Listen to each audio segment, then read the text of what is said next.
Well, Lorna and I came to England about 10 years ago, and it was part of an adventure. We had some exciting things happening in Sydney. I'd done some further study in the 90s.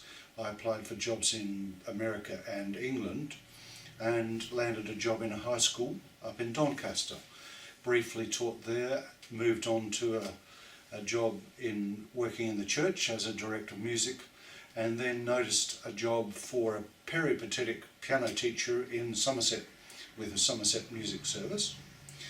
And it was, even though that involved moving from Doncaster, it was my original substantive career to work in music teaching, so it seemed like a good opportunity.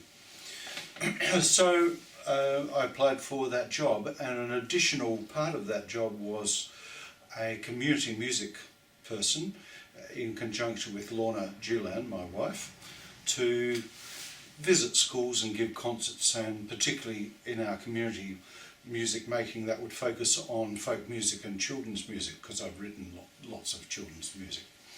So that all seemed a good idea. So we came and worked for Somerset Music for a while, and then we set up our own business and found this house in Lytton and the wonderful piano that we'll talk about later. And that seemed to spark a number of creative initiatives. It seemed to generate an enormous amount of positive energy, particularly directed towards composing. And the composing of Somerset Scenes, a large work of 10 pieces, a good hour and a quarter's worth of music, wouldn't have come about in other contexts. When I think back to the past and Australia and so on, the opportunity to write, the time to write, being able to set aside the space, having a super duper piano, those circumstances may not have occurred. But somehow in this marvellous little oasis that we call Lytton, there's this wonderful space, a terrific environment, and the creative juices seem to have been able to flow. And as I'll probably say a number of times, Lorna and I have been very happy and have felt as though this is a very special spot on the earth. And it has, in lots of ways, sparked a number of ideas. There are other compositional things that relate to being in this place and in this environment. And perhaps, again, this will get repeated, but perhaps by way of explanation, we can walk out the door and be in the fields. We can walk out the door and in 5 minutes we're in what is technically the Lytton Reservoirs, what I call the Lytton Waters, and a beautiful place to be, and it has inspired some of this music. At the same time, it's also worth saying that here in Lytton, which may seem like the ends of the earth, but in fact is 30 minutes from Bristol, 40 minutes from Bath, and our wonderful cathedral city of Wells is just 10 minutes down the road, where we regularly can head off and have a coffee or visit the ruined Bishop's Palace. And it's not that far to go on to Glastonbury, where we have the ruined Abbey, which in fact is one of the pieces. And in Glastonbury we have the Tor, and that also became the subject matter for one of the pieces. So, tell me, you have written 10 pieces, and each of these 10 pieces depict some aspect of Somerset. That's not quite right, but it's near enough to being right. There are 4 of the pieces which in fact depict the 4 seasons. So they're not so closely tied to Somerset. However, I think the spirit of the pieces will become evident, that there is a sense of this particular land. But the pieces which strongly relate to and directly relate to here, yes, there is Hidden Streams, which is about the water, the springs and so on under the Mendip, in particular wells. There's Tor Legends, Abbey Ruins, and there's a piece which is about a fair, a kind of typical country fair. There's a cottage garden, which in particular is really this garden, because we've got a little bit of land here and we've loved growing vegetables and flowers and developing the piece of land. So all of the pieces, yes, they do all have a strong connection to Somerset, because if I'd depicted the seasons in Australia, well, firstly the seasons would come out a different way, because the winter piece, and this is a very interesting aspect, that when I was writing this music I said to Lorna, well, okay, we can have the crash and bash and the lightning and the sort of bleakness of winter, but what else do we do? And Lorna said, well, of course winter here is Christmas time. In Australia, Christmas time is summer, so there's a different connection altogether. So Lorna said, well, how about you could perhaps incorporate some carols into that winter piece, which is exactly what I've done, and later on I'll be able to give a couple of examples of that. So, as everybody who lives here knows, in the bleak midwinter, which is one of the carols I quote, it's just loved by everybody, and the idea that you have snow at winter, which is totally foreign to an Australian, is totally normal, and not only, and a very powerful emotional connection. The trees having no leaves, the skeletons, which Lorna incidentally loves to paint, that's a whole different feeling. So the piece starts out with this very bleak, what I call bash and crash, lots of lightning and thunder, but goes into a very gentle mode, ending up with a quotation of Away in the Manger, with fairly unusual chords mixed around it. So that's to really say how this part of our chat started out. The whole 10 pieces are very clearly Somerset. Well, this is the fun part. This is what makes composing a marvellous thing. And when I think back to earlier years in my composing, that background, that context, that complexity that can be the tapestry, if you like, of music, can be infinitely variable. And I might have thought that quoting somebody else was unacceptable, but we of course know that many of the major composers have quoted themes and sometimes built wonderful variations as well. So yes, a very good example of that is in the piece called Abbey Ruins. And what I've done is to create a melody that actually fits to the words O come, Emmanuel, but the audience won't be necessarily aware of that. But in order to create the melody, which is a little bit like plain song, because O come, Emmanuel is an 8th century very ancient hymn, and of course is still used today as a processional because of its lovely broad sweeping feel. So I created my own melody to sort of create that atmosphere. It's not a copy at all, it's a completely unique melody, and happens to be in one of my favourite keys, C sharp minor. And I then build up the piece in effect by creating variations on that melody, by dressing it up and creating different contexts. The interesting part about that is that the melody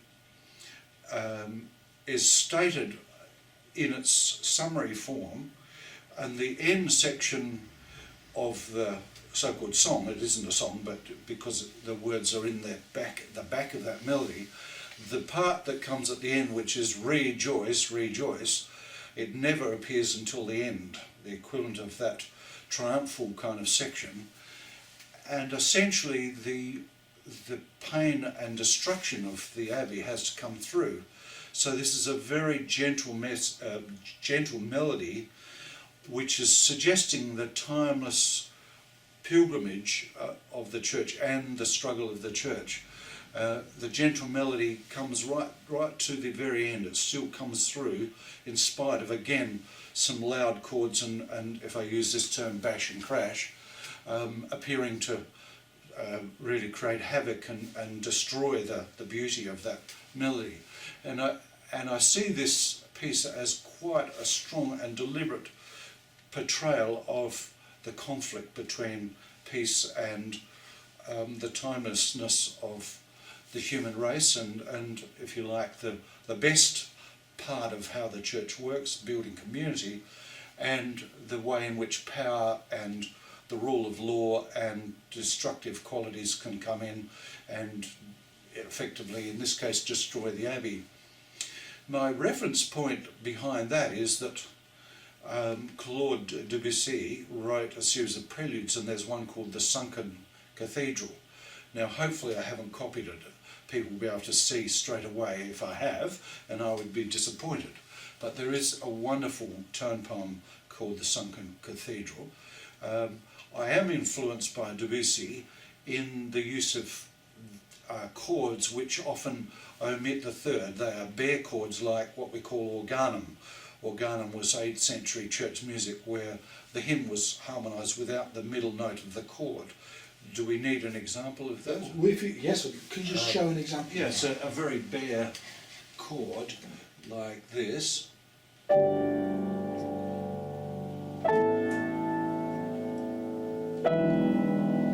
So the chord is missing, so if we take the chord like that,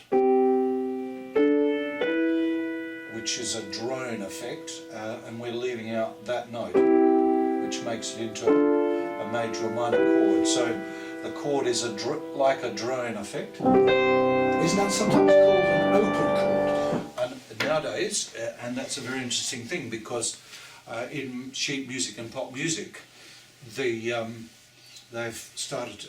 I've seen this in Coldplay songs, and they will say it's either no third, or yes, it'll just be. I've actually started putting G with an asterisk to indicate that open chord, and it's a wonderful influence of crossover between classical music, the sort of very ancient roots of plain song, and the early composers of organum.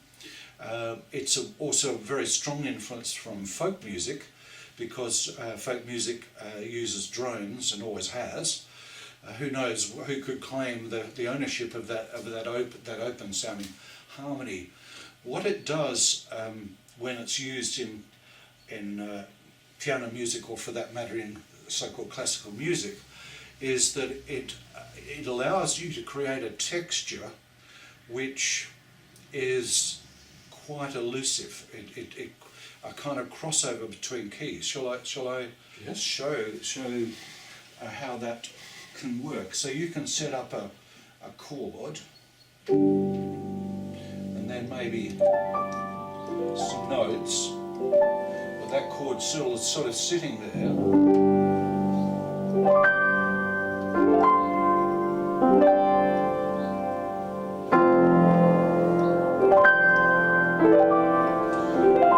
And it could be still fairly gentle, or it can be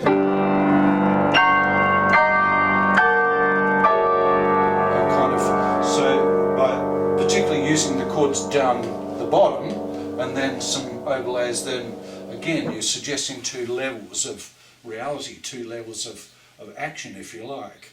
And typically piano players and piano music, because you've got right and left hand, you've got treble and bass, that's going to always work well, and it allows you to build up a tremendous amount of layers. Later I can play some specific examples of that when we get a chance to do so.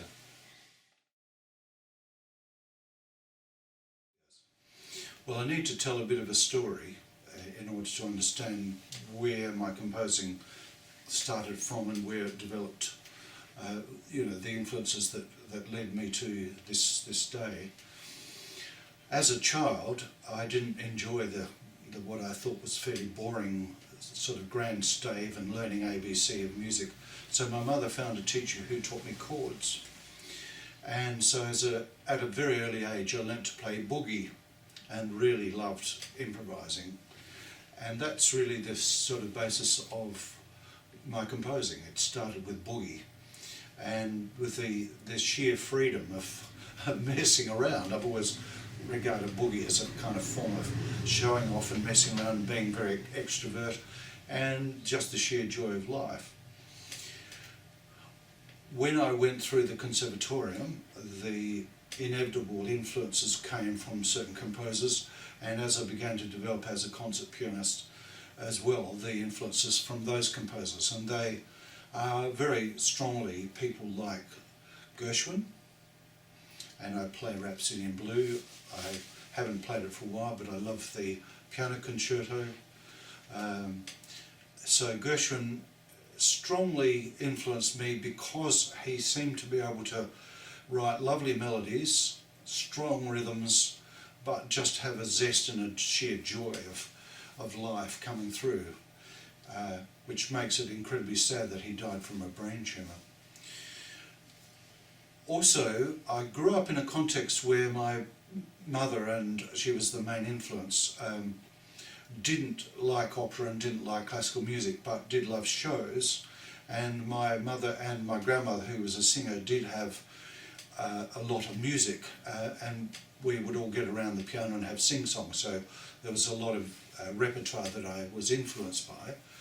And so to a certain extent it included, not so much Gershwin. My mother loved more traditional shows, but in the music cupboard there was inevitably Cole Porter and Gershwin, and so I grew up with a tremendous love of those songs and still enjoy playing them for singers in our Hands of Music concerts and at other times. I don't consider myself much of a jazz pianist, but I have done from time to time a bit of messing around and certainly enjoy improvising on those pieces. So Gershwin is by far and away the overriding influence, but very much in a very critical kind of addition to that, because I don't want people to listen to this music and say, oh right, well he's just copied Gershwin, because not at all. The influence is there, but it's buried in the kind of sensibility and the kind of way that you play, even the way you play the piano. Because I always played strongly and rhythmically, not sort of nice and pretty and delicate. I can play quite softly, but I like to play in a way which is strongly rhythmic, and I use the chords to set up a beat, to set chords under melodies, and so that people are always conscious of the heartbeat of music. But yes, the other influences include Bela Bartok, the Hungarian composer, 20th century composer, who collected folk songs and built those into his music by effectively arranging or dressing up the pieces by using fairly dissonant, fairly discordant harmonies, particularly harmonies not based on the usual triads, which are built on thirds, but on harmonies which are built on fourths. And so that's a triad, that's a chord based on a fourth. And also Bartok, I think, probably influenced me in using what I call parallel progressions, because my composition has strong, well, let me put it a different way. I really enjoy seeing if the chord progression will walk down the scale. So a progression that can go like this. So the chords walk down the scale, and my melodies are also terraced. That's not so much of an influence of Bartok. That may come more from Impressionism, and that leads me to the next major influence, and that is Claude Debussy. And I haven't played, given that Debussy wrote many dozens of major works, I haven't played all of those, but certainly I've greatly enjoyed some of his pieces, and particularly I mentioned earlier on the Sunker Cathedral, because the sets of preludes, marvellous pieces and very playable as well. Behind that is the composer Erik Satie, and Erik Satie was quite unknown, but his little piece Gymnopédie has become almost, it's probably got known because of a commercial or something like that, but for the size of the composition and the content, it's amazing, because it has relatively simple chords. The chords move in crotchets. They're interesting chords, and the melody moves in crotchets. And that led me to another principle which has influenced my composing and will become more important when we talk in the future about the pieces I'm writing for my advanced piano method, which is called the performance method for hands-on music, because it's become a really critical principle of mine that if something can be said simply, said as in written in musical form simply, why make it complicated?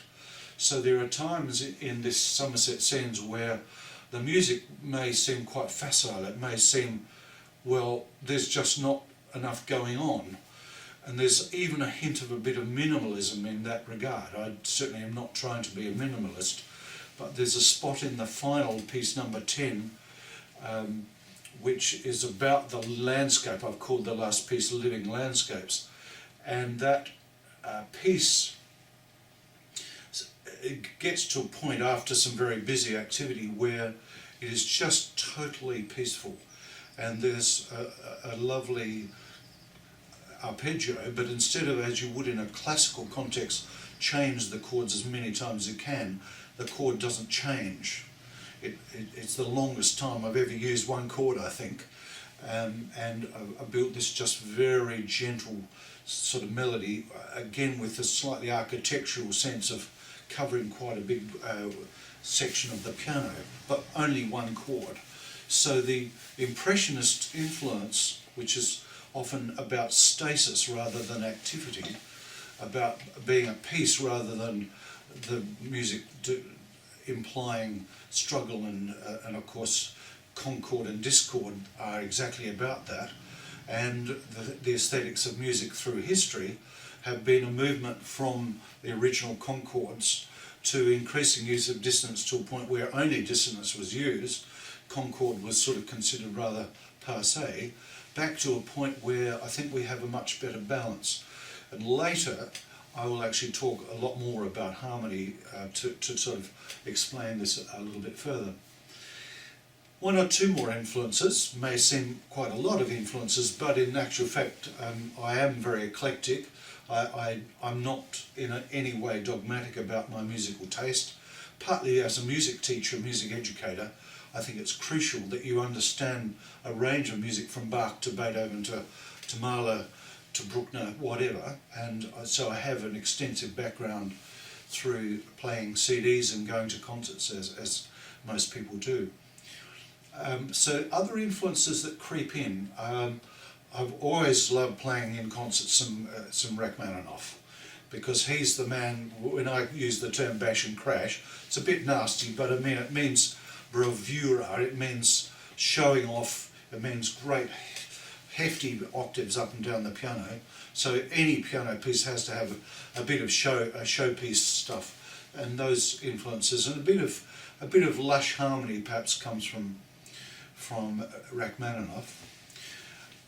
And then we come to particular composers, English composers, because the composers that I've been attracted to, and here I have to remind the people watching this that I'm an Australian, and so I can talk about Aboriginal music and the use of very bare harmonies because that really comes from their music as well, so I need to put that into the picture, but in particular with Holst and Vaughan Williams, and to a lesser extent with Benjamin Britten, there is the importance of what we call modes.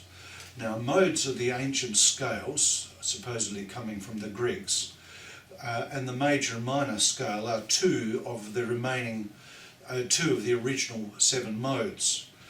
Perhaps I should a little demonstration at that point. When we have what is called C major, which is the white notes on the piano, that's the Ionian mode. When we have on the piano A, B, C, D, E, F, G, A, still white notes, that's the Aeolian mode, which has become our minor scale. So the Ionian mode became our major scale and the Aeolian mode became the minor scale. But there are another 5 patterns, and we don't have to look at all of them, but the Dorian mode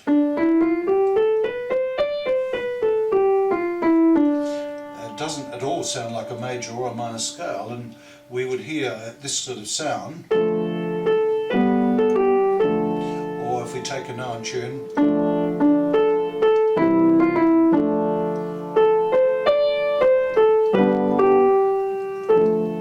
that sort of sound to me has a timelessness and a slightly mysterious quality that attracts me a lot. And in Cottage Garden I've used just that mode, so that if you want to be simple, if you make a simple point about that, you are going to hear what seems like a minor scale, but you'll have this strange note in it. So you can then have chords essentially as though you're in G minor, but you can have a G chord. And a song that I can't even remember the title, which I think it might be Watermelon Man, was one that in my childhood that picked up on that mode. Also, like Holst and to a lesser extent Vaughan Williams, but certainly Holst and other composers, the sense of Englishness I became aware of something that I would describe as Englishness. And this is a little bit strange, because ultimately people are going to come along and say, well, Douglas was in his English phase and and draw a number of conclusions about that. How is this going to be explained? One thing that's worth saying is that my mother was born in Northumberland but left when she was a child to go to Australia, and my grandmother was in Australia as well. No, I should correct myself on that. My grandparents were English and came out when my mother was 3. So my grandmother's Northumberland speech, where she would say I and that sort of different use of vowels, still sits in my head. And I think somehow instinctively some English folk songs got into my system. Now it could also have been that in our primary school system, singing was compulsory and you sang folk songs. So maybe I'm wrong in thinking that it was in the genetics there somehow, but I do actually believe that there is a residual memory from one generation to another. I think somehow music is in the soul, and if there's some strong influences, they're going to come through in some way. But no matter what, those folk songs are in there. So I had already researched folk songs for my hands-on music piano method. The first 5 volumes are full of folk songs. I use those in preference to commercial music. And my own composing has been strongly influenced by folk music all along. That's quite evident and we've already mentioned the use of drones and these open harmonies. So the final influence then, I think we could say, is the modes and the folk music sound. And there's a piece in this set, it's number 2, which is called Hidden Strings, and the tune is suggesting a spring, a little tiny spring that creeps out of the hill, and I use an effect, and this is in a mode as well, and I use an effect of not playing the notes, and then when I start the tune, the harmonics here will start to sound. So this little tune, which could be a flute really, so you get already that residual vibration.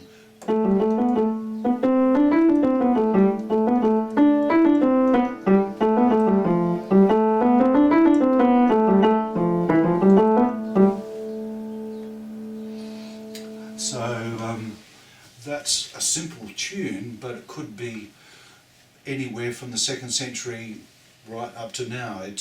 The mode makes it timeless, and if you heard that tune as a harmonic minor, and I'm not a great convert of the harmonic minor, I don't know if I can play it, but you'd have to do this. It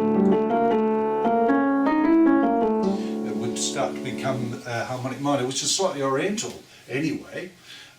My students always tell me that sounds Egyptian. but it then puts it into a different place altogether. So that, I think, would be a good start of trying to understand some of the influences. There's inevitably others as well. There's a piece in the set which is called Spring, to do with the spring awakening, and there's some definite Chopin influences. But perhaps the key point to all of this is that hopefully once people get over listening for those influences, they'll say, aha, that's Simper.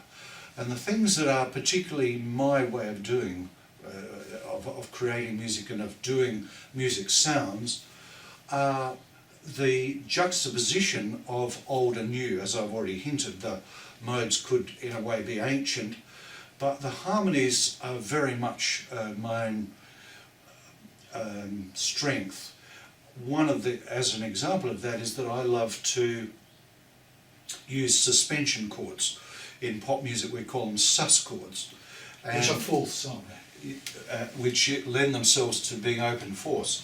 And so I should explain, if you have C triad and remove the middle note and put in the F, which is the fourth note of the scale, then we call that sus4. If that chord is spun out with that G down here, so we've got that, we put that G down an octave, it's a chord of the fourth. And I use those chords in particular in my African work, Venus in Eritrea, and realised at the time, because I'd been using these, there's also the sus2 chord, and I'd been using those in my pop music composition. My Christian music composition uses typical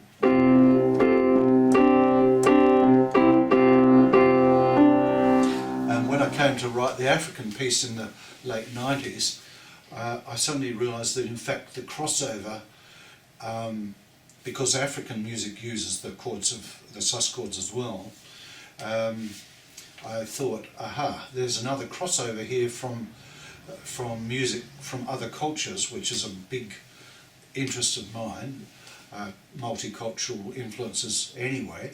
My whole PhD was studying the way in which different cultural overlays have occurred from Arabic music onwards. Aren't these sustained chords sometimes called unresolved chords? Yes, they certainly are, and for people who've got a bit of a background in J.S. Bach, you would be immediately aware of the fact that if that chord is played in traditional classical terms, it's a discord and must be resolved. And so a typical little bit of Bach would have been sometimes resolving and then doing the sus2 and back again. What the 20th century did was to not resolve the chords and use the dissonance in its own right. And sometimes I think people's discomfort with 20th century music is due to the overuse of discord, the fact that it didn't resolve, because psychologically and emotionally I don't think it's helpful for us. This is going into some theory that we might talk about later, but it is actually critical aesthetic theory.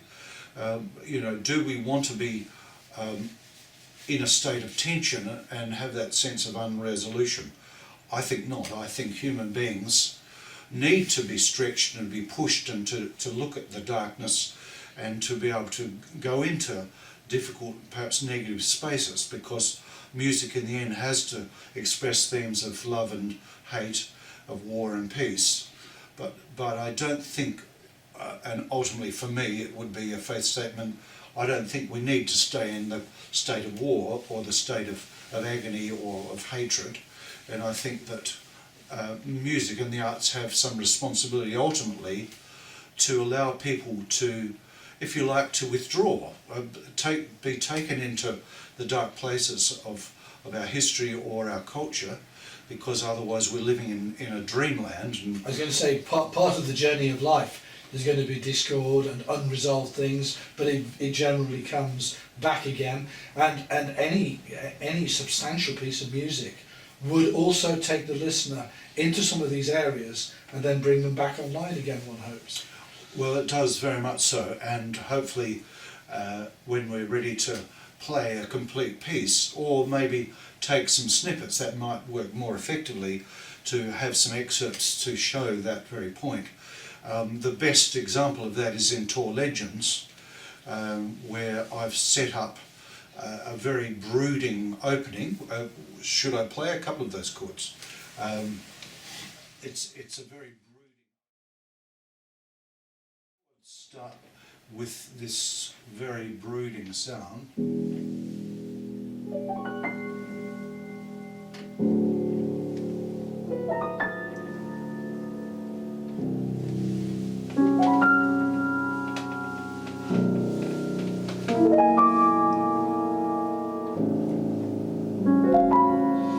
And then I walk up the hill.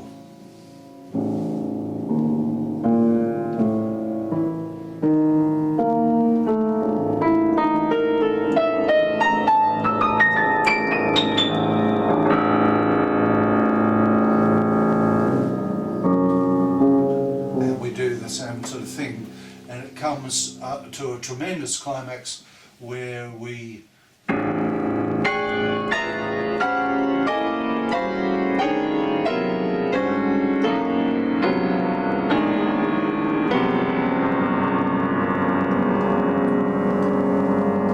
which the audience mightn't entirely enjoy, but the sort of element of the interplay between the human interplay between the church, the politics, the farmers, the range of people you would have had in Somerset, is picked up in this ostinato, and an ostinato is a repeated pattern, and remember a boogie is a repeated pattern as well.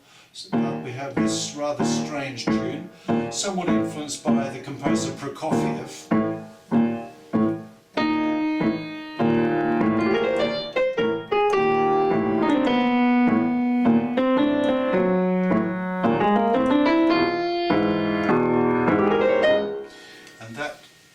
Could easily be a group of people carrying the weight of the world on their shoulders. In some sense, it's the struggle of the human race, the sort of journey forward. But it opens out into we get that sort of whole theme is developed and comes to a spot where we go.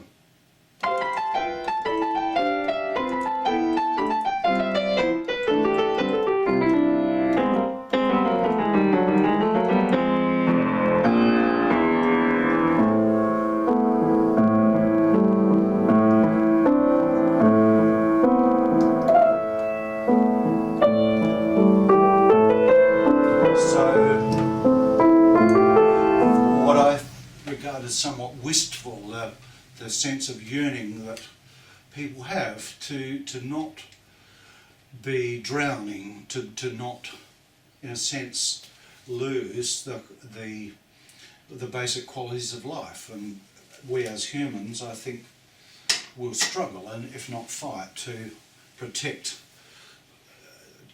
in the end the kind of peace and simplicity. Not by peace I don't mean boring, let's sort of have no culture, let's not emaciate the qualities that we have as humans, because what makes us interesting as humans is this tremendous capacity to imagine a world where things develop. So hence all technology is part of that dream, it's part of the creativity, and certainly none of us would say that the developments of reading, writing, computers and the lot somehow have to be put into the negative area.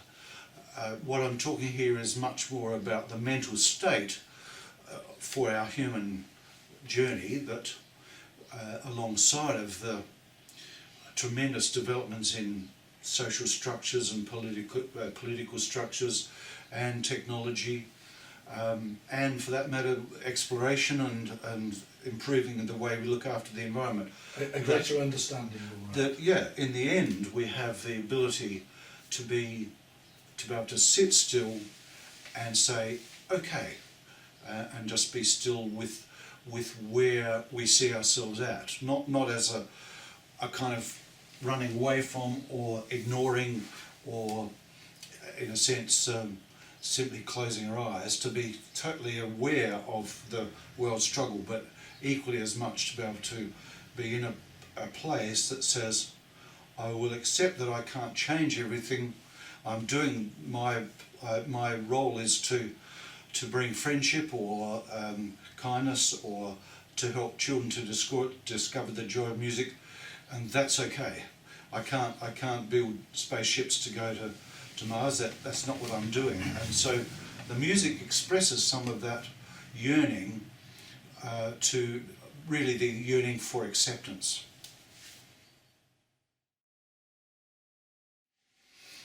Earlier we were talking about the 10 pieces of Somerset Scenes, and at this point it might be a good idea if I look at Summer Dreams, which was the first piece that I wrote. Summer Dreams, for an Australian who's lived in England for 10 years, is maybe a bit of a dream, because we sometimes wonder where the sun is at all. So it's not the kind of level of experience that you might describe in a hot desert country. This is not dry music. This is warm and lush music, but it's not tropical heat either.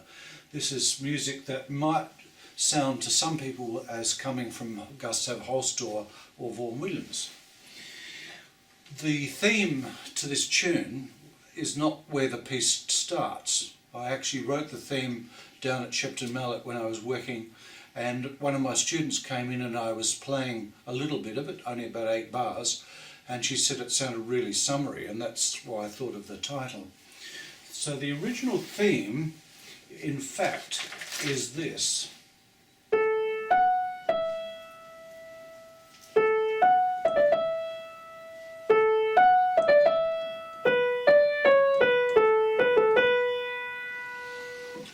But it seemed to me that that was somewhat spare and didn't have the emotional content that I wanted. And so I then, as a composer, worked on it and decided to have a sequence of parallel chords as an introduction.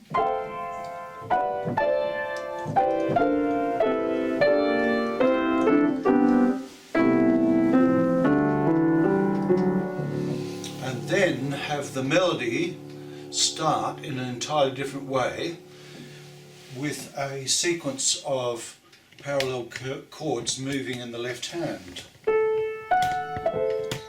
So the chords move like this down the piano, and it may seem quite contrived, but in actual fact I was able to fit these chords around the melody without changing the melody at all. I didn't sort of conveniently change my melody to fit, and the nature of these chords is somewhat modal and probably owes, as we've said earlier, the influence of Gustav Holst or Vaughan Williams, but hopefully the way that I've mixed tonalities is completely my own. That section with the initial tune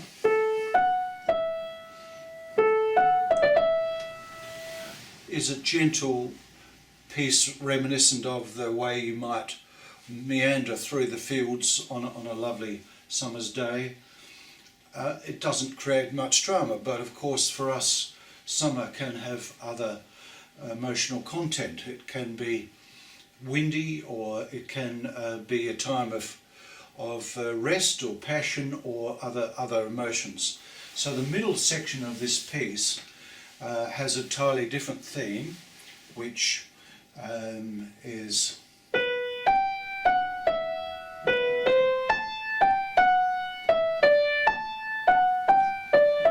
and the accompaniment for that is a series of chords in which the outside of the chord moves in a scale. So the chord is the same chord but with an added note that is moving either down the scale or up the scale.